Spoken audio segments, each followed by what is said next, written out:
Ya, seperti itu perkenalan dari saya, Ustaz. Oke, terima kasih Ustazah Ise. Oke, baik. Selamat. Kita mulai aja langsung. Oke, Bismillahirrahmanirrahim. Kita sekarang sesuai dengan yang sudah disampaikan oleh admin kemarin bahwa kita nanti dalam 1 bulan ke depan ini itu nanti ada sekitar 8 pertemuan. Insya Allah pertemuan pertama ini kita akan membahas tentang ilmu kiroat. Apa sih itu ilmu kiroat? Kenapa dia ada dalam sebuah fan ilmu kiroat ini? Apakah dia sebagai ilmu asas atau ilmu furu'? Kapan mulai adanya ilmu kiroat ini? Apakah ilmu kiroat itu merupakan ilmu yang baru atau memang sudah ada dari zaman Rasulullah? Sebelum itu, sebelum kita melanjutkan tentang pengenalan tentang ilmu kiroat, apa yang uh, Ustadz Ustazah pahami dari kata kiroat? Kiroat, apa yang dipahamin selama ini gitu?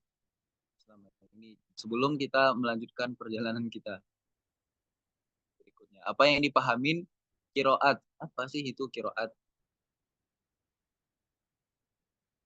Silakan. Kalau Ustadz Rian apa? Kiroat itu apa?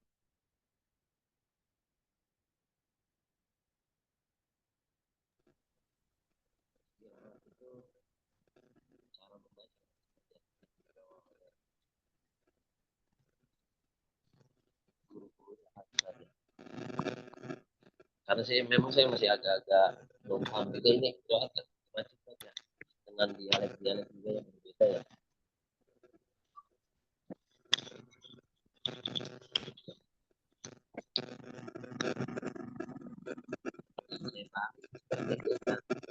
Jadi di luar juga Arab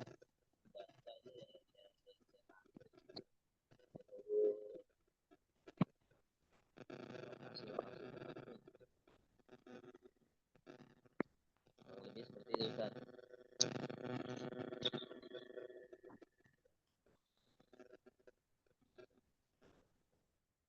Oke, langsung saja kita jadi setiap ilmu pengetahuan apapun itu, baik ilmu pengetahuan tentang agama atau ilmu pengetahuan tentang umum, maka setiap fan ilmu itu nanti memiliki 10 fondasi.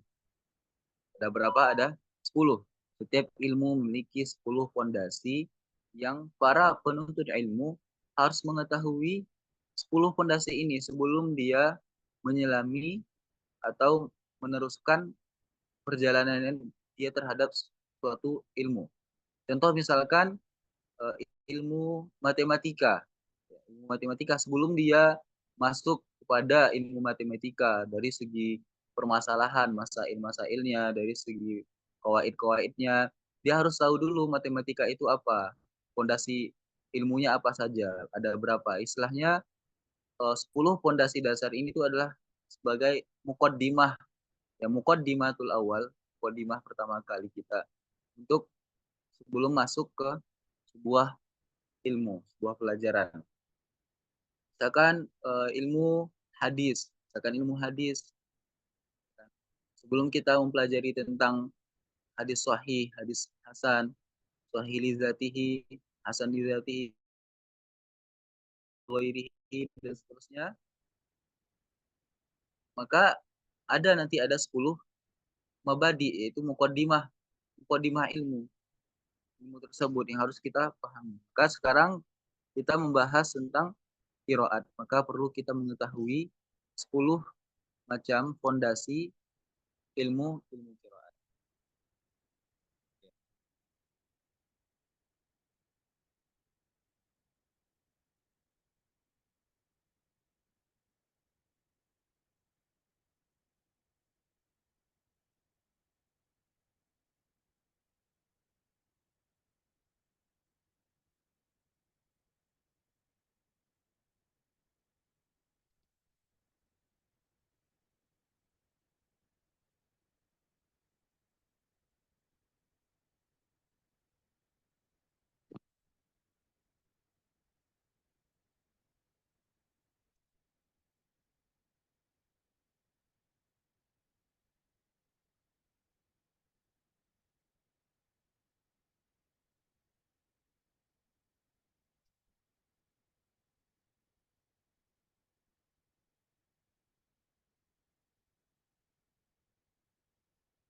Terusnya gimana?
Oke.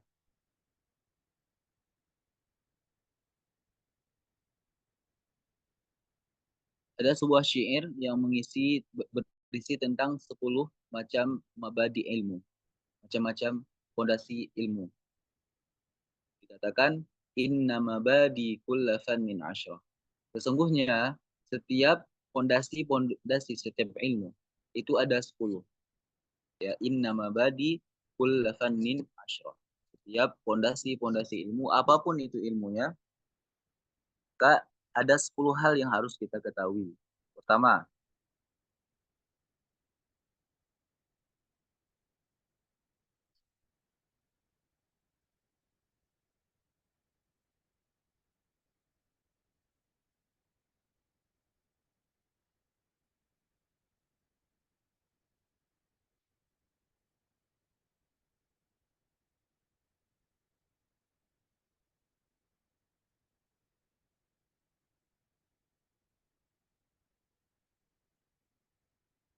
kita harus mengetahui al-haddu. Al-haddu itu adalah ta'rif. Ta'rif ilmu yang kita pelajarin. Itu apa? Misalkan ilmu fikih. Secara ta'rif ilmu fikih itu apa? Kemudian wal maudhu'. Wal maudhu' itu adalah judul pembahasan. Apa saja yang dibahas dalam ilmu tersebut. Maudhu'nya apa? Tsumma samroh. Kemudian as-samarah. As-samarah ini adalah fadilah atau keutamaan dari kita mempelajari ilmu tersebut. Had wal mawdu'u tsumma samrah. Sudah 3 kan? Kemudian wa fadluhu wa nisbatun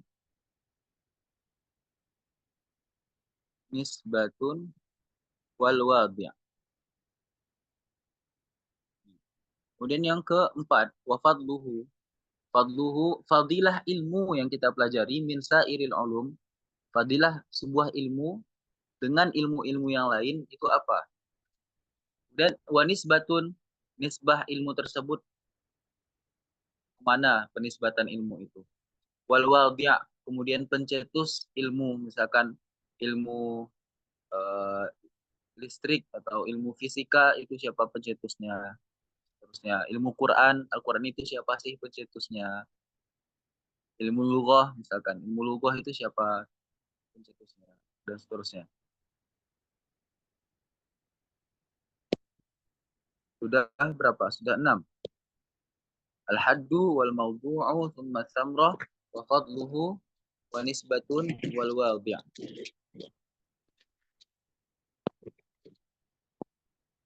Kemudian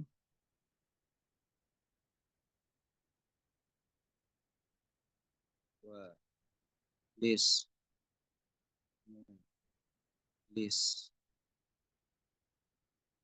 imdad, hukmu syariah, hukmu syariah. Nah, kemudian yang keenam, walismu. Yang ketujuh, walismu. Nama ilmu itu apa? Listimdad. Kemudian sandaran ilmu itu kemana? Hukmu syariah. Hukum secara syara, hukum secara syariat. Mempelajari ilmu ini bagaimana? Seperti apa? Apakah wajib? Sunnah? Apakah haram? Dan seterusnya. Kemudian masa ilun. Yang terakhir, yang ke-10 adalah masa ilun. Permasalahan-permasalahan yang ada dalam ilmu tersebut. Masa ilun.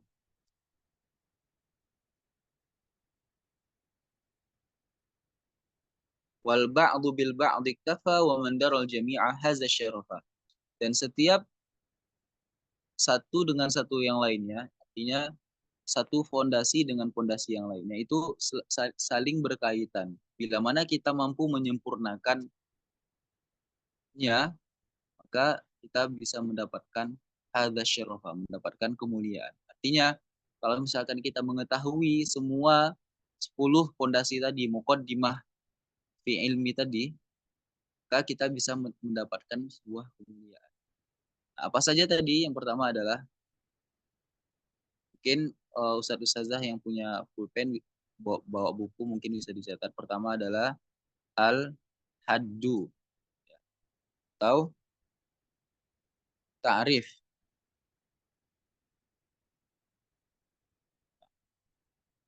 Apa sih maksud al-haddu dan ta'rif ini? Maksudnya adalah pengenalan. Ilmu ini apa? Gitu. Itu kita bahas. Pertama al-haddu. Kemudian yang kedua al-maudu'u. Ya, al-maudu'.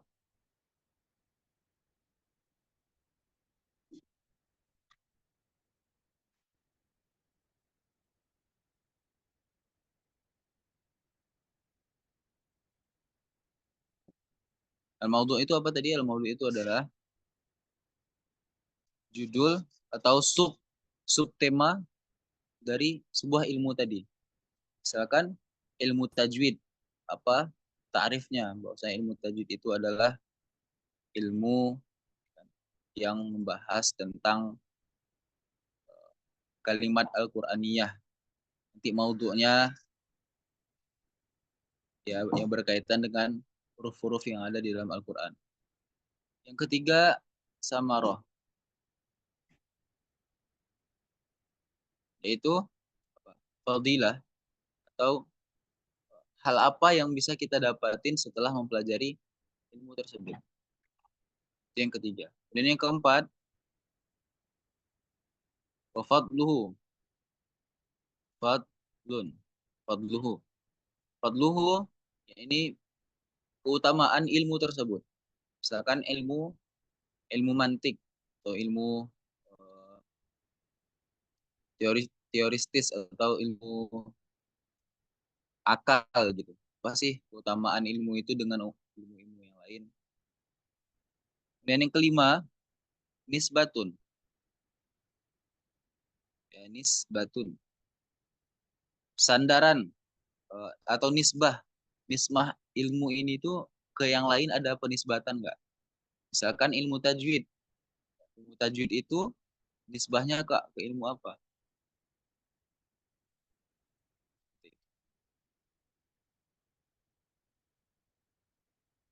Contoh misalkan ilmu tajwid tadi nisbahnya ke apa? Ilmu Al-Qur'an. Nisbatun wal wadi'.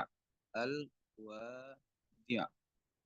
Wadi' pencetus. Pencetus ilmu bahasa Arab misalkan Abu Aswad Ad-Du'ali secara teoristis, secara teori. Namun secara prakteknya langsung ilmu bahasa Arab itu sudah jauh ada sebelum ilmu itu dirangkai atau sebelum itu sebelum ilmu tersebut diciptakan. Memang sudah ada dari zaman dahulu ketika orang-orang Arab itu ada. Al-haddu wal mawdu'u summa thamrah wa fadluhu wa nisbatun wal wadi' wal ismu. Ismu. Nama. Nama ilmu itu apa?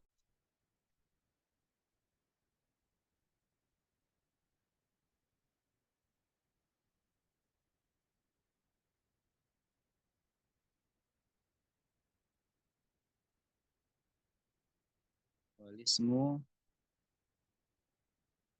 istimdad.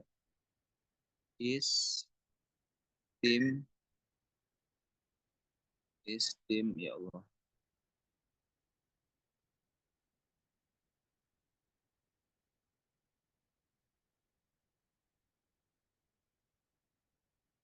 Sandaran ilmu tersebut.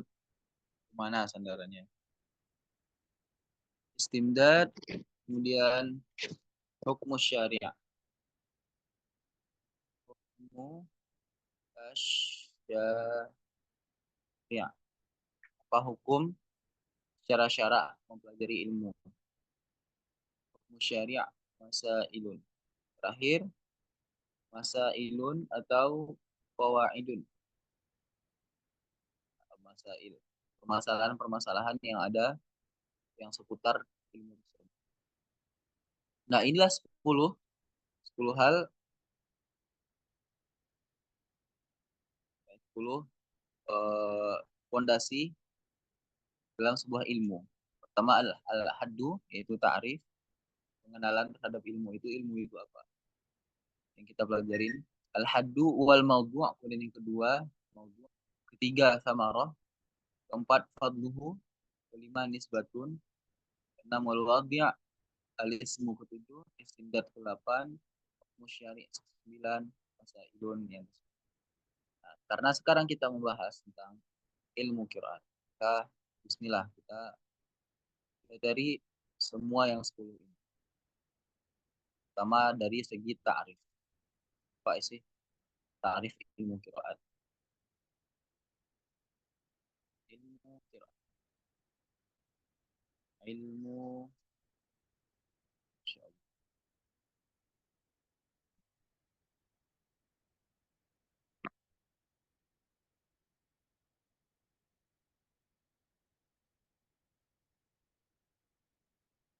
Oke, kita buka kitab ya. Bentar.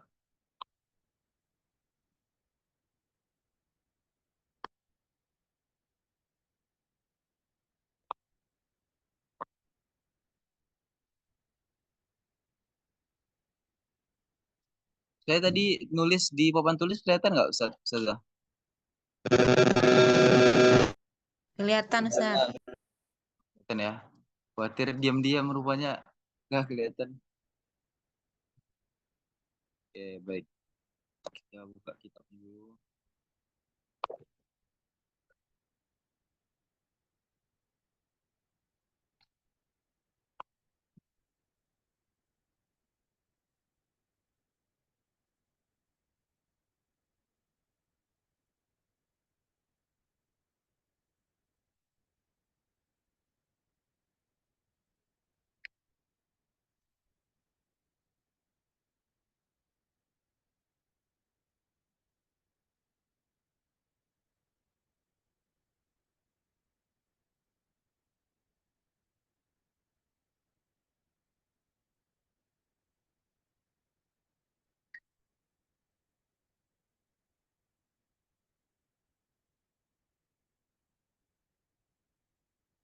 Oke,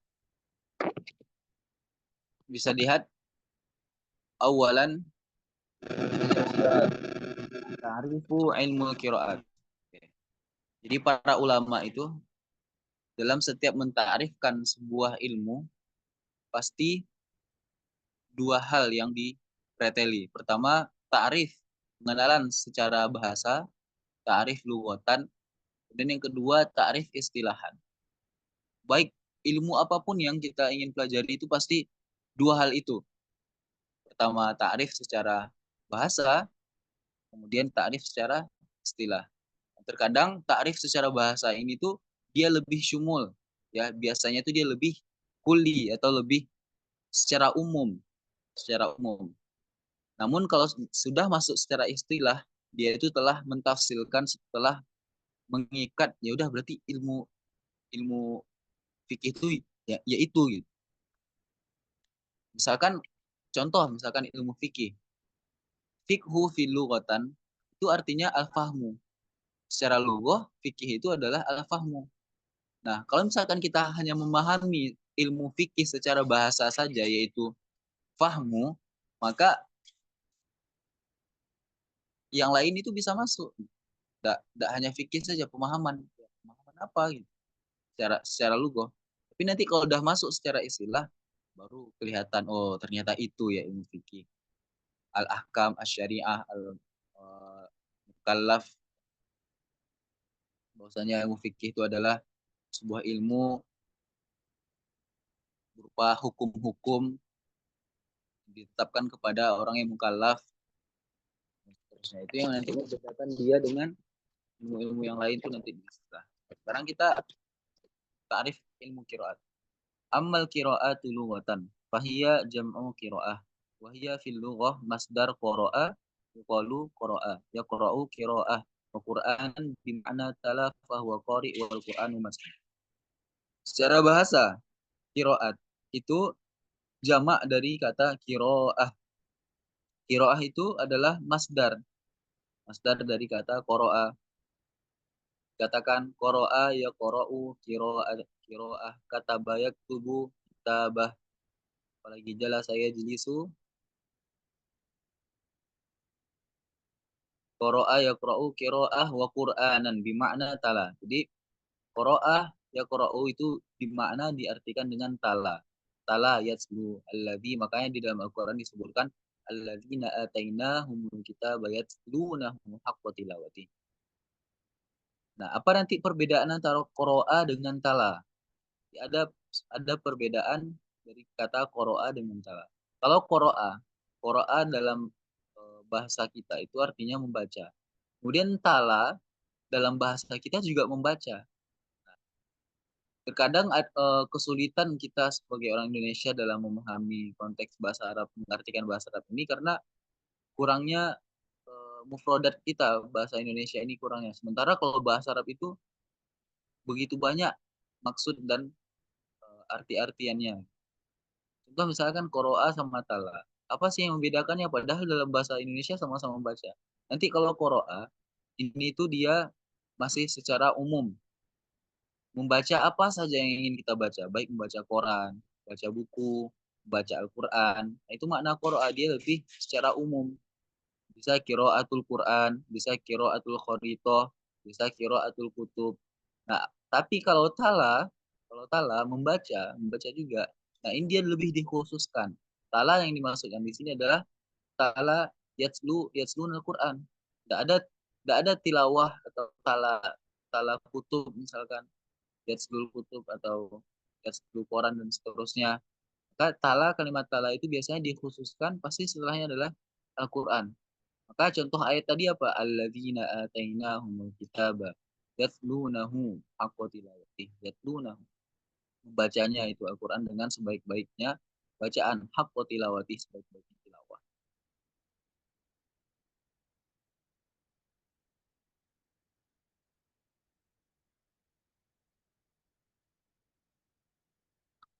Oke, itu secara segi bahasa. Nah, kemudian secara istilah, amma ilmu qiraat bahwa ilmu ladzi yakni bikaifiyati ada kalimatul Qur'anil Karim wa ikhtilafiha ma'zuwan ila naqid. Ilmu qiraat itu apa sih sebenarnya? Ilmu qiraat itu adalah bagaimana kaifiyah itu tata cara ada kalimat Al-Qur'anul Karim.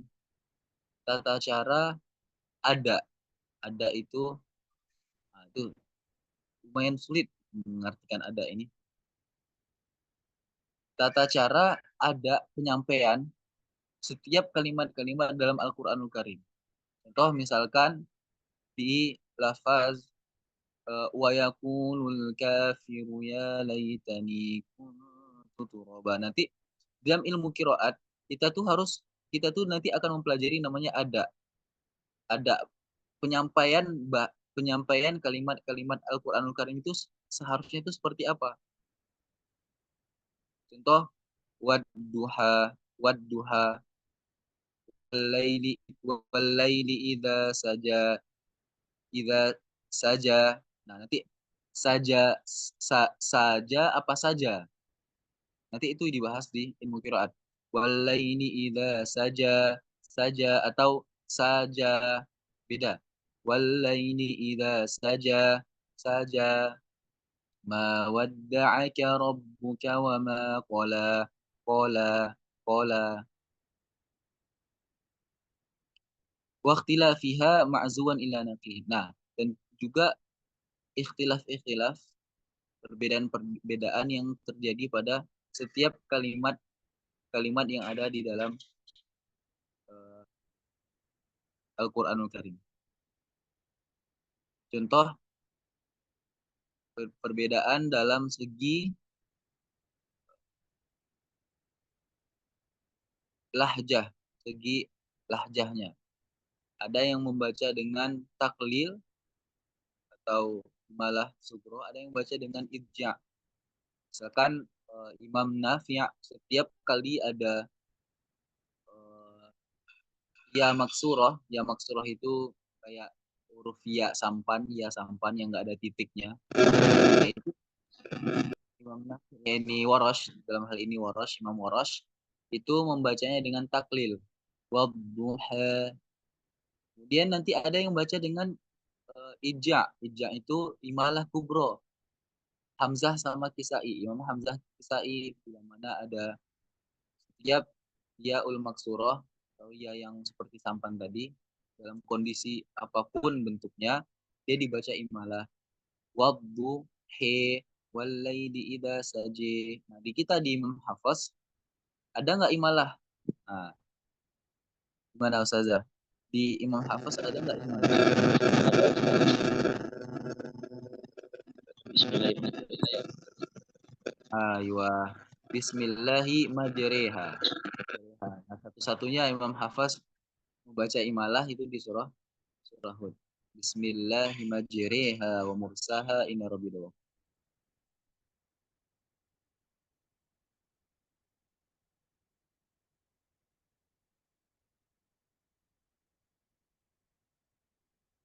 Sudah selesai kita membahas tentang ilmu qiraat, ta'rif.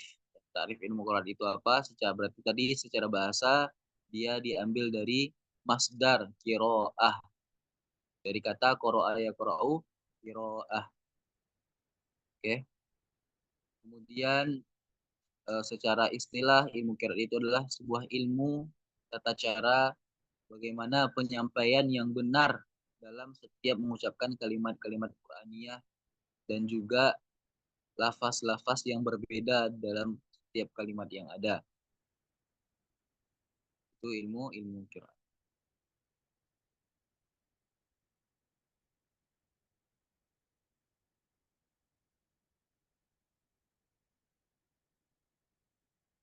Oke, kita lanjut. Tadi apa? Pertama adalah al-haddu atau ta'rif. Wal maudhu'. Kemudian sekarang maudhu'. Maudhu' hadzal ilmi. Apa sih maudhu' atau pembahasan ilmu ini? Bahasanya adalah kalimatul Qur'ani min haitsu ahwalin nutqi biha wa kaifiyatu adaiha. Istimdaduhu minan naqulus sahihati mutawattirah an ulama'il qira'atil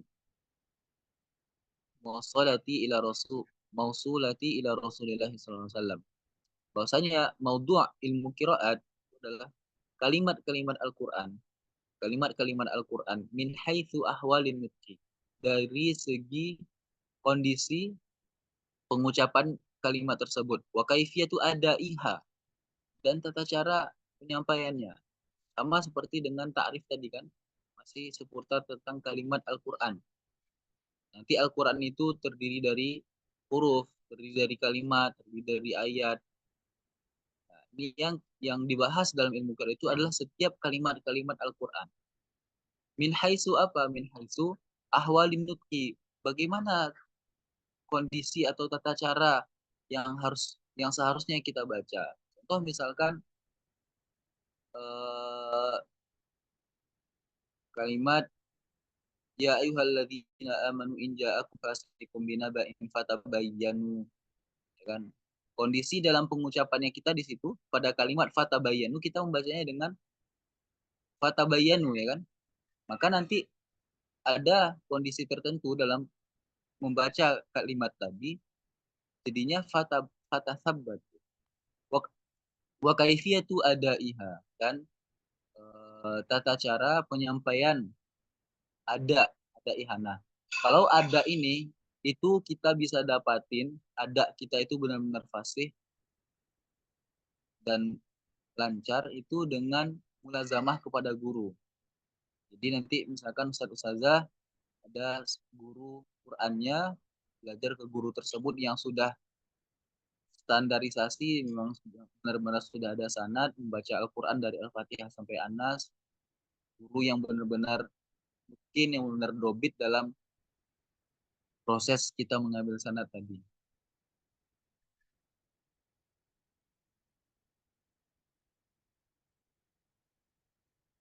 Wastimdaduhu minan naquli sahiha al-mutawatirah an ulama il-qiraat mausulah ila Rasulillah. Ini ada tambahannya lagi, yaitu ilmu qiraat itu sandarannya itu mutawatir, benar, terus mutawatir an ulama il-qiraat, dari ulama-ulama qiraat, yang mana ulama-ulama qiraat ini tadi sudah tersaring atau sudah terstandarisasi dan mereka itu benar bacaan mereka hingga mereka kita jadikan sebagai panutan, sebagai ulama untuk agar kita bisa sampai bacaan kita itu kepada Rasulullah SAW.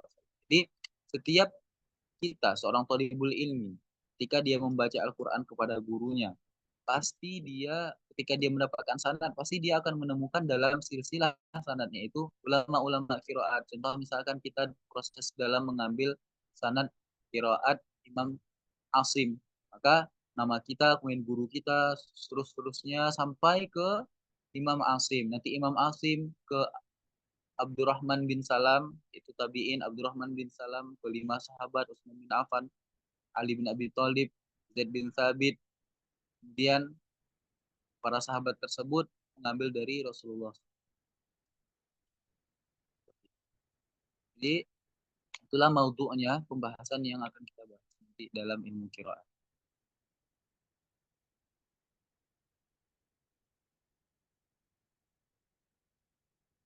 Nah, kemudian as-samarah. Sudah selesai 2 ya, kemudian as-samarah. Apa sih samarah atau keuntungan dari hal apa yang kita dapatin setelah kita mempelajari ilmu qiraat? Apa yang akan kita rasakan? Apa yang fadilah samarah apa keutamaan yang bisa kita raih ketika kita mempelajari ilmu qiraat? Yang pertama, setidaknya kita mengharapkan ridhonya Allah Subhanahu wa taala. Itu yang pertama, ittiqa mardhatillah, berharap kepada ridhoannya Allah Subhanahu wa taala. Kemudian yang kedua, menjaga lisan kita, hifzul lisan min khoto'i, menjaga lisan kita dari kesalahan dalam membaca Al-Quran. Dan yang ketiga, menjaga keaslian Al-Quran, bahwasanya Al-Quran itu bukan hanya Al-Quran yang kita baca selama ini. Jadi kalau ngomongin Al-Quran itu syamil, masih luas cakupannya, masih umum kalau misalkan Al-Quran. Maka ketika kita mempelajari ilmu qiraat, sama saja kita menjaga seluruh Al-Quran. Seluruh Al-Quran ini maksudnya apa? Seluruh Al-Quran ini maksudnya seluruh bacaan yang ada sampai kepada kita. Gitu. Seluruh bacaan qiraat yang 10 itu. 10 qiraat mutawatirah. Imam Nafi', Imam Ibnu Katsir, Abu Amr, Ibnu Amir, Asim, Hamzah, Kisai, dan Tiganya lagi itu pada Abu Ja'far, Ya'qub Al-Hadrami, kemudian Khalaful Ashir. Itu ada 10 qiraat. Itu di antara apa? Samarah, keuntungan yang bisa kita dapatin dalam mempelajari ini. Yaitu mengharap mardhatillah, dari ridhonya Allah Subhanahu wa taala, menjaga diri kita dari kesalahan dalam membaca Al-Qur'an dan menjaga ilmu qiraat tersebut agar tidak hilang begitu saja. Hilang tertelan zaman gitu. Jadi kalau misalkan di Indonesia ya, terakhir aneh pas ninggalin Indonesia itu eh, yang namanya ilmu qiraat itu masih tabu, masih suatu hal yang asing terdengar oleh telinga masyarakat. Masih suatu hal yang asing lah istilahnya. Apa sih itu ilmu qiraat? Kenapa kok dia bacanya beda-beda? Emang itu boleh? Emang itu nggak sesat? Seperti itu. Nggak tahu sekarang gimana perkembangan ilmu qiraat ini di Indonesia. Tapi kalau di Mesir itu ilmu qiraat itu sudah hal yang biasa gitu, ada di mana-mana. Dan para pengajarnya itu juga Insya Allah banyak sekali mengajar ilmu qiraat di Mesir. Ala kulli hal. Kita lanjutkan. Setelah samroh yaitu fadlun, fadilah. Fadilah ilmu qiraat dari ilmu-ilmu yang lainnya. Fadilah ilmu qiraat huwa min asyrafil ulum li'annahu yata'allaqu bi kitabillahi ta'ala. Bahwasanya ilmu qiraat itu adalah ilmu yang sangat agung, asyraf, a'zam.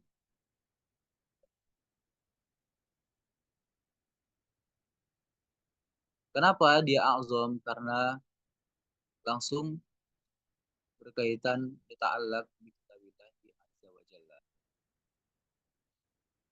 Itu keutamaan ilmu qiraat. Dari segi dia ilmunya itu. Wa fadluhu wa nisbatun. Nisbah ilmu qiraat ini kemana? Ya, nisbah ilmu qiraat ini dia nisbahnya kepada ilmu ulumul Quran. Ya, ilmu ulum.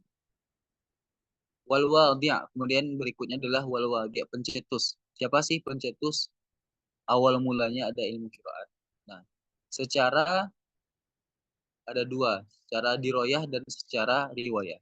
Kita dari riwayah dulu. Secara riwayah, ilmu qiraat itu sudah ada dari zamannya Rasulullah SAW. Justru pencetus pertama kali itu ya Rasulullah gitu. Secara riwayah, secara lisan, penyampaian. Itu dari zaman dari Rasulullah SAW sendiri. Ada sebuah hadis yang menceritakan ketika itu Umar bin Khattab radhiyallahu anhu mendengar sahabat Hisham lagi sholat dan membaca surah Al-Furqan pada saat itu dalam sholatnya. Kemudian sahabat Hisham Umar bin Khattab ini mendengar Hisham membaca surah Al-Furqan itu tidak seperti yang Umar dapatin dari Nabi. Jadi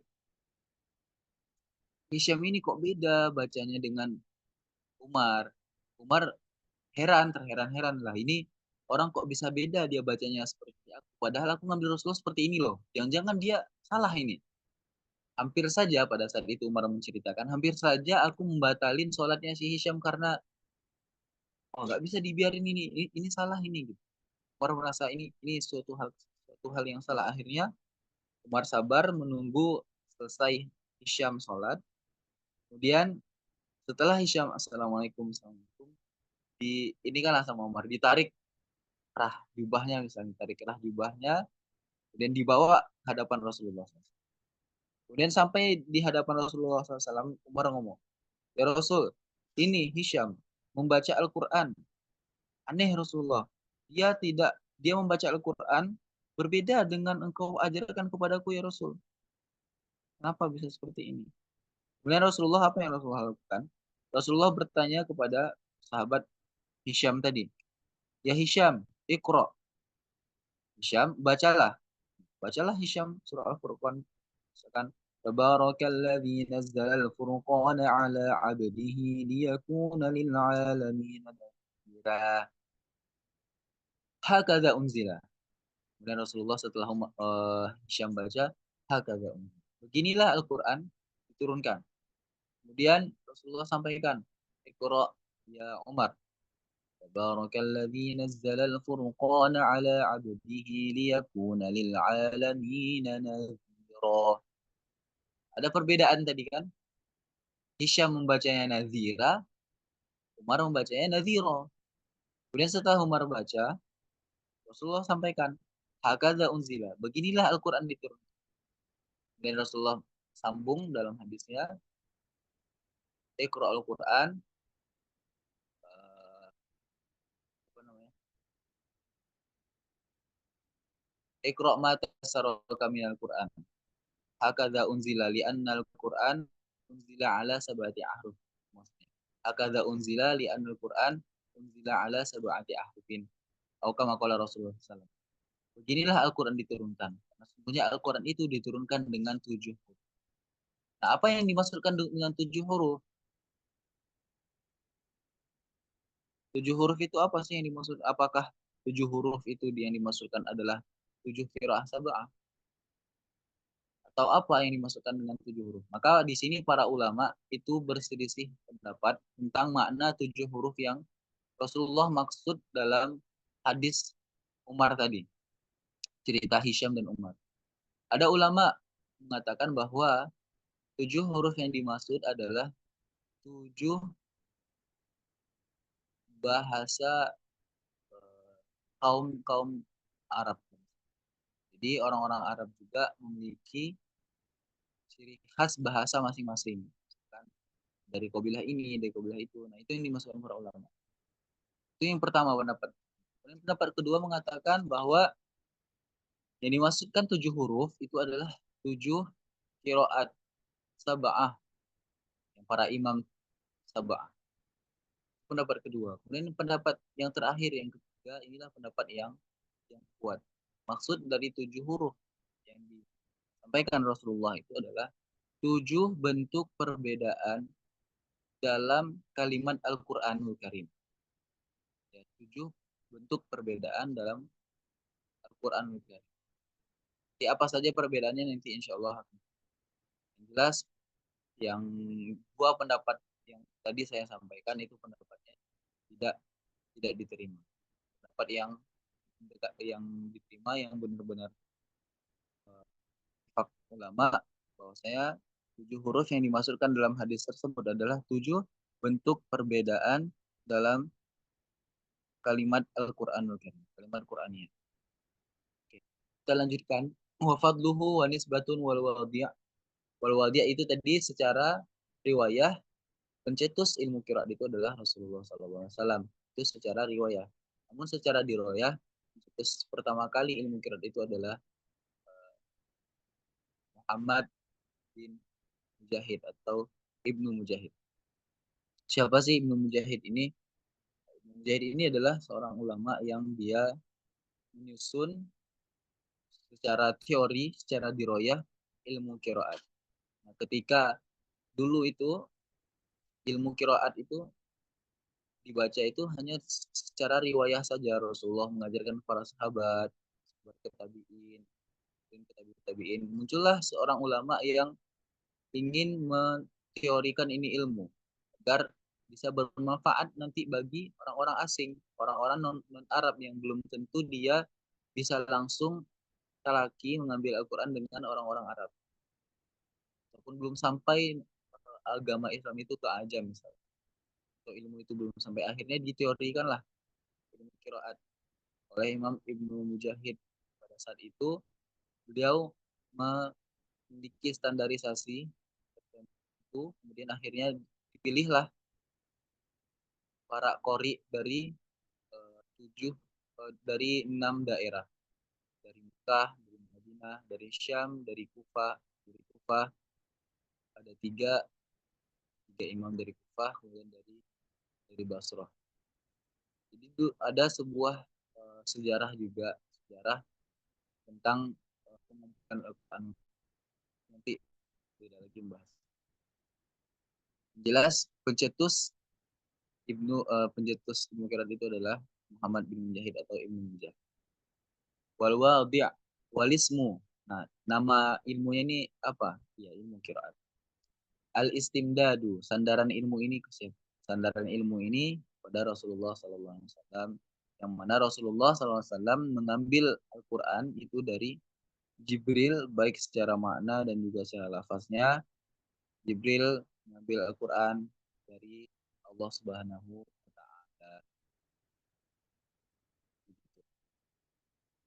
Al-istimdadu hukmu syariah. Secara hukum syara. Pasti hukum mempelajari ilmu qiraat. Secara garis besar, mempelajari ilmu, apapun ilmu itu adalah suatu hal yang sifatnya fardu kifayah. Idza qamal ba'du saqata an bakin. Apa sih ta'rif atau haddu atau ya, arti fardu kifayah? Fardu kifayah itu adalah idza qamal ba'du saqata an bakin. Bahwasanya fardu kifayah itu adalah bila mana ada sebagian orang yang mengamalkan, maka sebagian lagi tergugurkan untuk mengamalkan tersebut. Contoh, misalkan sholat jenazah. Sholat jenazah itu hukumnya fardu kifayah. Cukup beberapa orang saja yang mensolatin jenazah itu udah gugur bagi kita yang nggak sholat. Beda sama sholat wajib. Sholat wajib nggak fardu kifayah, fardu ain, wajib bagi seluruh orang-orang yang sudah balik, sudah berakal, kalah juga. Wajib bagi mereka melaksanakan sholat. Tidak boleh, bukan fardu kifayah. Kalau sholat jenazah itu fardu kifayah. Untuk ilmu qiraat bil khusus itu tuh fardu kifayah. Nanti ilmu qiraat ini atau ilmu-ilmu yang lain bisa menjadi sebuah fardu ain. Wajib. Kapan? Pada saat misalkan saya, Muhammad Albar, yang berasal dari Duri ini, ternyata di Duri itu yang penduduknya mungkin ada sekitar 100.000 orang, ternyata nggak ada satupun yang mempelajari ilmu qiraat. Maka kalau nggak ada satu orang yang mempelajari ilmu qiraat di daerah itu, akan mendapatkan dosa karena nggak menunaikan fardu ain. Maka kemudian cukuplah satu orang saja dari 100.000 itu yang mempelajari ilmu qiraat. Nah, bagi saya jadi fardu ain karena nggak ada orang yang mempelajari ilmu qiraat itu di kampung saya. Ketika saya sudah mempelajari ilmu itu, maka yang lain pun nggak dapat dosa karena sudah ada yang mengamalkan. Masuk ke tadi idza qamal ba'du saqata an bakin. Contoh lain eh, ilmu mawaris, ilmu waris tentang pembagian warisan itu kan juga ilmu yang sangat langka gitu. Atau bahkan ngomongin Indonesia. Kira-kira berapa orang lah sekarang itu gitu ya di Indonesia yang benar-benar pakar dalam ilmu qiraat. Guru-guru kita, ustadz-ustadz kita yang ada di Indonesia, paling dalam ilmu qiraat itu beberapa saja yang benar-benar mendalami sampai menjadi ahli. Kalau biasanya kalau dokter itu ada dokter biasa aja, nanti ada dokter spesialis. Nah, ya spesialis qiraat paling beberapa saja gitu yang misalkan yang kita kenal di instansi yang pernah di pemerintahan itu atau yang apalah yang masyhur gitu. Eh, Pak Kiai Muhammad Ahsin Sakho, kalau Ustazah tahu di Bandung ada Syekh Hanofa Maulana, kemudian nanti ada di uh, almarhum ya Arwani Kudus, Yai Arwani, dan Ustadz Ufik Muhammad Ihsan Ufik sekarang juga lagi masyhur. Nah, ada beberapa saja tuh yang menjadi spesialis dalam ilmu. Jadi mempelajari ilmu itu adalah tergantung ilmu apa yang kita pelajari dan kondisi di kampung kita seperti apa.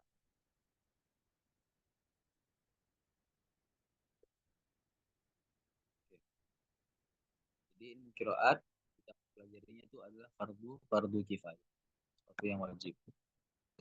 Tapi guru Anda pernah bilang seperti ini, belajar itu adalah sebuah kewajiban. Siapapun orang wajib bagi dirinya belajar dengan tujuan mengamalkan hadis thalabul ilmi fardhatun ala kulli muslim. Nah, bahwasanya mempelajari ilmu apapun, balik ilmu dunia ataupun ilmu akhirat, itu wajib fardhah bagi setiap muslim dan muslimah. Tapi untuk menjadi mahir, untuk menjadi spesial, itu pilihan saja. Pilihan kita saja. Terserah mau jadi spesialis atau tidak, nggak masalah. Yang jelas, kita diwajibkan untuk belajar. Hukmu syari' masailun. Terakhir adalah masailun. Pembahasan-pembahasan yang ada di dalam ilmu qiraat. Tadi yang kita sampaikan bahwasanya permasalahan di dalam ilmu qiraat itu sebenarnya simpel aja, yaitu perbedaan-perbedaan dari segi kalimat Qur'aniyah. Perbedaannya apa? Apakah nanti perbedaannya itu adalah bentuknya hazaf atau isbat? Contoh, wasari'u isbatul waw qabla sari'u. Atau hazaf, ada qiraat lain baca sari'u. Atau misalkan takdim wa ta'khir, kita muhumis, ada yang baca tamuhumis. Ada perbedaan lain yaitu secara lahjah atau eksan, wadduha, ada yang baca wadduhi.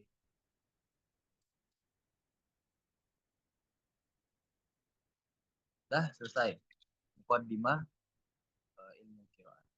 Nah, sebelum mungkin kita cukupkan dulu pertemuan hari ini tentang ilmu qiraat.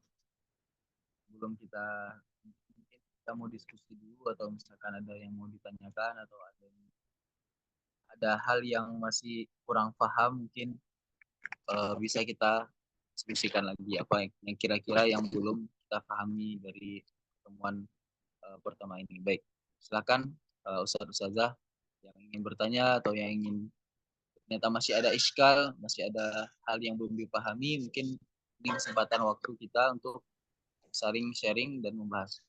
Silakan. Ustadz, maaf tadi ketinggalan yang 7 huruf itu loh, Ustadz. Apa saja ya? Saya tadi Oh iya. yang 3, yang nomor 3 cuma. 1-2-nya ketinggalan. 1, 2, yang 7 ya Ustazah? 7. Yang Al-Quran diturunkan dalam 7 huruf itu, Ustadz. Oh iya, maknanya ya. Iya, Ustadz. Oh, baru 2 ya saya sebutin ya? Enggak, saya tadi ketinggalan yang 1 dan 2-nya. Oh, yang 1 dan 2-nya. Oh ya, baik. Yang pertama, itu ada ulama mengatakan bahwa 7 huruf yang dimaksud itu adalah 7 bahasa orang Arab. Saya lupa apa yang disebutkan oleh ulama. Pokoknya ada bahasa daerah ini, bahasa daerah itu. Nah, jadi yang dimaksudkan 7 huruf itu adalah 7 bahasanya orang Arab, kabilah-kabilah orang Arab. Dan yang kedua, 7 yang dimaksud itu adalah 7 qiraah sab'ah, yang ulama sab'ah itu. Baik itu Imam Nafi, Imam Ibnu Katsir, Abu Amr Ibnu Amir, Asim, Hamzah Kisai. Namun 2 pendapat ini itu ditolak. Kenapa pendapat kedua ditolak? Karena nggak masuk akal. Kenapa kok yang dimaksud 7 huruf itu adalah 7 ulama qiraat?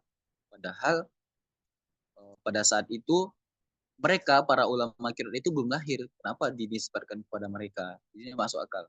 Kemudian kenapa yang pertama, yang kaum kabilah itu juga kurang kuat pendapatnya. Kenapa kurang kuat? Karena tidak ada kaitannya bahasa-bahasa orang Arab itu dengan bahasa Al-Quran. Pun kalau ada itu hanya beberapa saja. Contoh misalkan dari segi lahjah. Nah, di antara hikmah kenapa Al-Quran itu diturunkan dengan 7 huruf ataupun ada berbagai bentuk bacaan yang berbeda, itu tujuannya untuk memudahkan umat Rasulullah Shallallahu Alaihi Wasallam.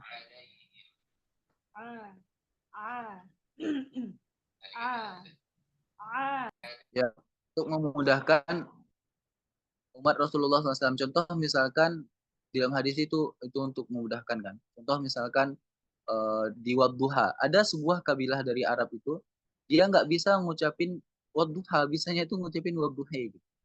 Kalau misalkan kita di Indonesia yang sudah benar-benar nggak paham bahasa Indonesia gitu, bisanya itu cuma bahasa bahasa Jawa misalkan, bahasa Minang, tapi bahasa Indonesia dia nggak bisa, nggak pasti. Dan adanya perbedaan bacaan dalam Al-Quran itu menunjukkan bahwasanya Allah SWT dan Rasulnya itu benar-benar memudahkan umatnya dan nggak mempersulit. Allahu alam. Itu saja kurang lebih.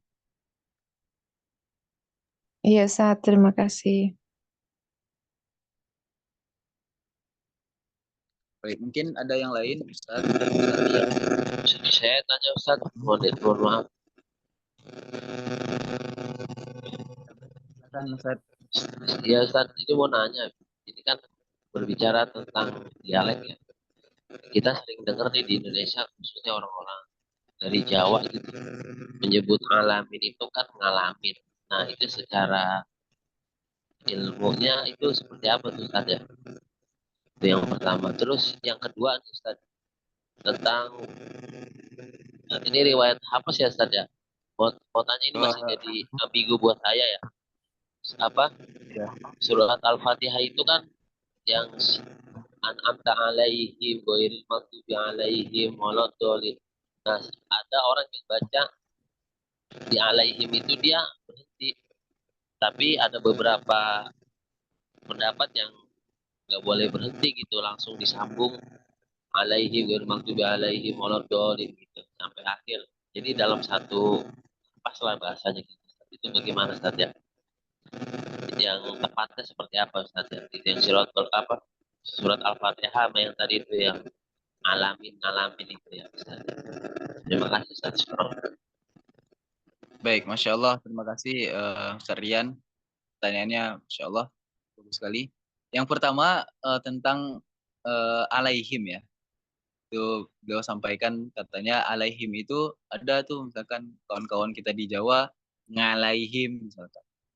Sebenarnya kalau dalam ilmu kiroat nggak ada bacaan ngalaihim.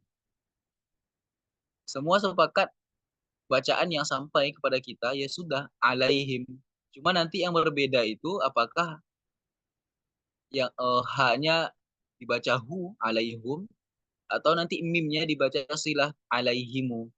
Itu saja dalam ilmu qiraat yang sampai kepada kita. Tidak ada ngalaihim, tidak ada. Kalau ngalaihim itu dia sudah mengubah huruf ain dengan huruf apa? Nggak tahu juga saya. Biasanya tuh kalau misalkan berubah ya paling ain itu rata-rata berubah dia kepada hamzah. Alaihim harusnya alaihim dia baca alaihim.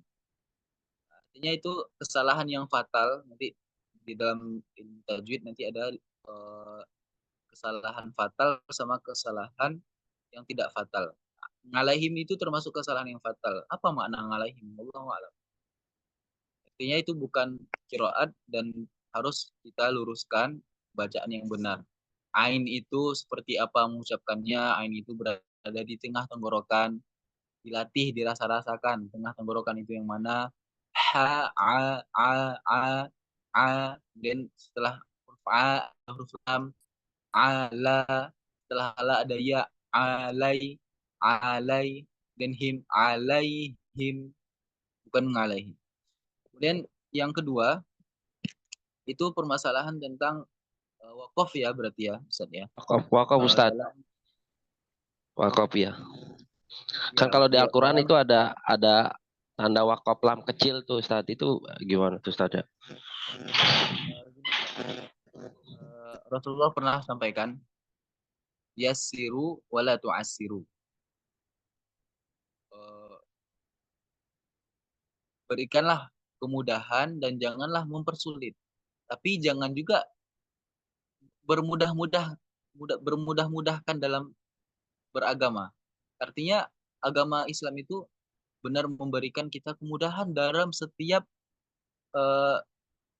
kehidupan kita gitu. Contoh misalkan kita dalam perjalanan Allah kasih rukhsah dan Allah senang kalau misalkan rukhsah itu diambil atau perjalanan kita mengambil sholat eh, zuhur asar misalkan kita takdim kita kosor gitu. Allah senang diambilkan rukhsahnya. Gitu juga misalkan di sini permasalahan alaihim. Sebenarnya permasalahan ini tuh bukan permasalahan yang benar atau salah, harus atau tidak, enggak. Ini tuh lebih kepada tergantung kepada siapa kita berguru, Ustaz.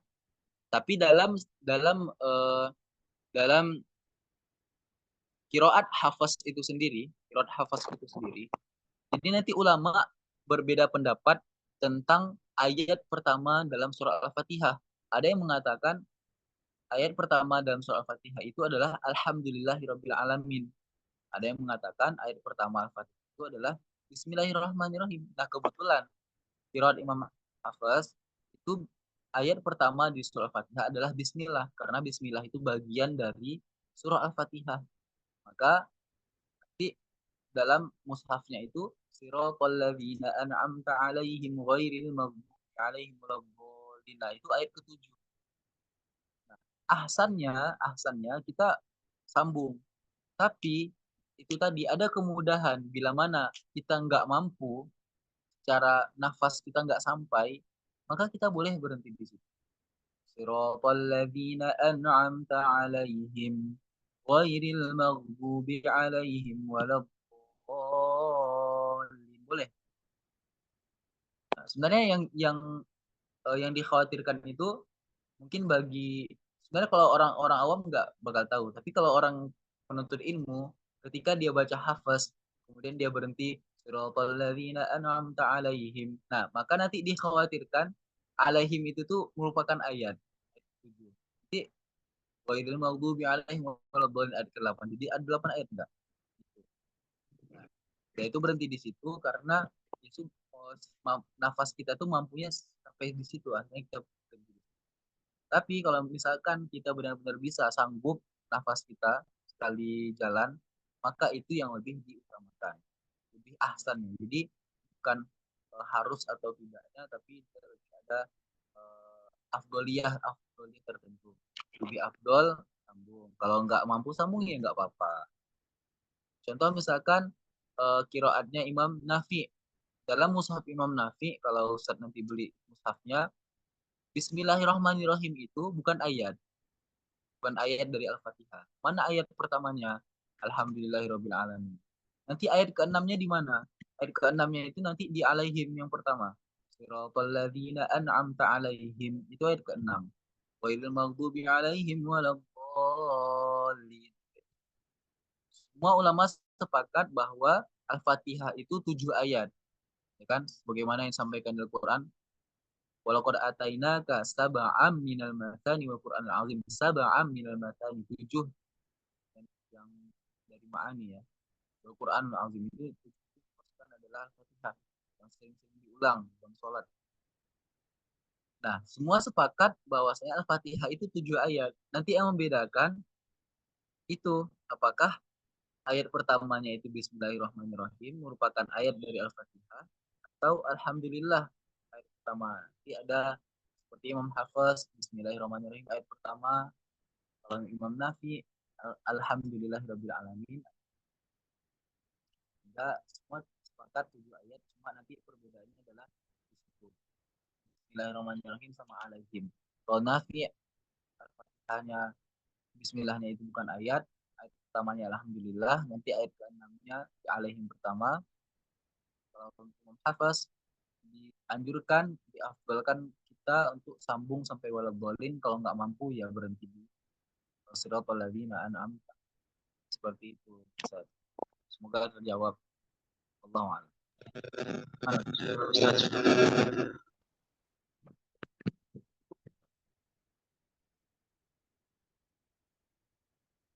Baik. Mungkin ada lagi Ustazah dia yang baru bergabung. Ustazah Isa.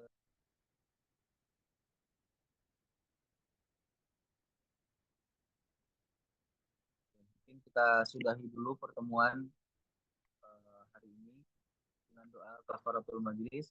Subhanakallahumma Asyhadu an la ilaha illallah. Asyhadu an la ilaha illallah, astaghfiruka wa atubu ilaik. Mohon maaf Terima bila mana kasih, ada Pak. ya. Jazakumullah.